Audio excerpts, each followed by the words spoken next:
It's time to take a look at what's happening around Wyoming for Friday, September 27th. I'm Wendy Corr, bringing you headlines from the Cowboy State Daily newsroom, brought to you by the Cowboy State Daily Morning Show with Jake. Launching October 1st at 6 a.m., Cowboy State Daily's Jake Nichols is making morning radio cool again. Tune in from wherever you are for the latest news, weather, sports, and in-depth conversations that matter to you. An archery hunter was attacked by a grizzly in the upper Green River Basin of Wyoming early Thursday morning, suffering severe bite wounds to his thigh before shooting the bear dead with his handgun. 31-year-old Landon Clement of Blue Ridge, Georgia, was still being treated at the Pinedale Clinic when Cowboy State Daily's Mark Hines reached out. He was posted up, kind of up against a flat rock, kind of scanning the area looking for elk, and he saw a mother with sounded like 2-year-old, pretty much fully grown cubs coming down, and then they came across in front of him. The way that he described it to his friend, who described it to me, the mother bear scented him, charged at him. He opened fire. She sank her teeth into his leg. His pistol jammed at one point, but he managed to clear the jam and keep firing, hit the bear in the head and killed it. Clement had 3-inch deep bite wounds on both the top and bottom side of his thigh, but his friend, who spoke with Cowboy State Daily, said he's optimistic about Clement's chances of a full recovery. A fake social media post claiming a student had been shot at East High School in Cheyenne triggered local parents into a frenzy of fear and worry Thursday afternoon. School officials locked down the building after a school resource officer got a tip from a student that another student was carrying a firearm. That's what a Cheyenne Police Department spokesperson told Cowboy State Daily's Greg Johnson. They did their due diligence, cleared the school, got things out of the way. But in the meantime, someone had posted a fake story on social media with a big headline in all caps that a child was shot in the parking lot of East High School, which did not happen, but it sparked some fear, some frustration with parents who were calling the police department and the school to find out what was going on. Although the post was determined to be a fake, the police department and school administrators will always take reports of weapons or potential violence seriously. Earlier that day, Rock Springs High School had its own firearms scare. Details are still sparse on the Rock Springs High School teacher's discovery of a firearm on campus Thursday morning, but the local police department says it does not look like a case of a teen accidentally bringing his hunting rifle to school. Cowboy State Daily's Claire McFarland reports that the high school had a scheduled evacuation drill just before 9 a.m. Thursday. During the drill, a teacher learned of a weapon in the school, contacted the administration, and confiscated the weapon. When I hear a gun has been found on campus, lifelong Wyoming, my mind goes to, maybe he is going hunting after school and he forgot in the back of his truck. So I specifically asked, is this the case? And she said, no, we don't think that was the case. And she also confirms that it wasn't a hunting rifle. She did, however, say it was unloaded, though she wasn't sure at that moment whether they found ammunition in the area. Law enforcement agents who were already on campus for the evacuation drill responded and detained, then arrested the juvenile associated with the weapon. The department expects to see criminal charges filed in this case. Well, when UPS driver Kerry Lambert spotted a suitcase sitting along his usual route on Interstate 80 between Cheyenne and a few miles past Buford, he decided to do something about it. Because with the reach of social media, nothing seems to be hopelessly lost anymore.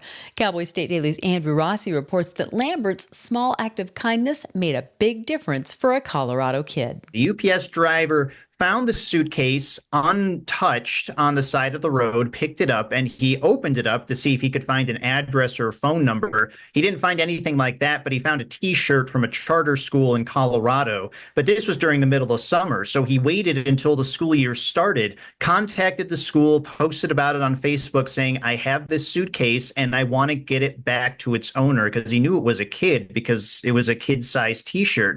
And then lo and behold, there was a handoff, and a couple days later, he finds out that the suitcase got back to its rightful owner, and there were a bunch of sentimental items inside that the family was devastated that they thought that they had lost when they lost their suitcase, but it all got back to them. Thanks to Lambert's unexpected pickup and social media search, it was a happy ending for everyone. And now let's take a look at today's weather with Cowboy State Daily meteorologist Don Day. Well, it's going to be another beautiful day across Wyoming. Good news, it won't be quite as breezy as it was on Thursday. And if you're headed out to high school football this afternoon or evening, fair, warm weather, dry conditions. And if you're going to the Cowboy game Saturday in Laramie, kickoff temperatures Saturday evening will be in the 70s. And it's going to be dry state and region-wide from today through Sunday, so great weather. If you want to get out and about, see the fall colors, hunting, camping, fishing, whatever you want to do, the weather's not going to get in your way. Now, we do expect it to cool off a little, not a lot, by Monday and Tuesday, but through Tuesday, the forecast remains a dry one. You can get Don's full forecast on the Cowboy State Daily website. I'll be back in just 20 seconds with more news. When we say community is the heart of Hilltop, we're talking about a team of bankers committed to improving the place we call home. A team that shows up every day to help businesses thrive and gives back to our neighbors through time, attention, and service. We're inspired by the way our bankers give back because that's one of the many qualities that makes us truly a community bank. Hilltop Bank, member FDIC, equal housing lender. Well, bust isn't a word the oil and gas industry throws around lightly, but bust could readily describe Wednesday's oil and gas lease sale. The Bureau of Land Management offered just 159 acres in the sale, which netted $27,593.80 for just 80 acres, with two 40-acre lots, one in Crook County and another in Fremont, getting no bids. With Wyoming's dependence on federal oil and gas production, Cowboy State Daily's Renee Jean reports that lease sales that net basically nothing spark worry among industry officials of a bust waiting to happen. 70% of Wyoming's mineral acres are on federal lands. And so these oil and gas leases are tremendously important to maintaining the flow of production. This isn't going to be felt immediately. It's just like in the agriculture industry. If all the calves are lost one year, it doesn't affect the meat industry right away. It's the subsequent years where suddenly there's no calves available to slaughter. Oil and gas lease sales ultimately are the biggest leading indicator for where oil and gas production in Wyoming is headed, and right now that trend line is hovering right above the zero mark. When a 26-year-old Torrington man turned himself in to answer claims that he disfigured and hospitalized his girlfriend by pistol whipping her, two old felony charges he's evaded since he was 18 caught up to him.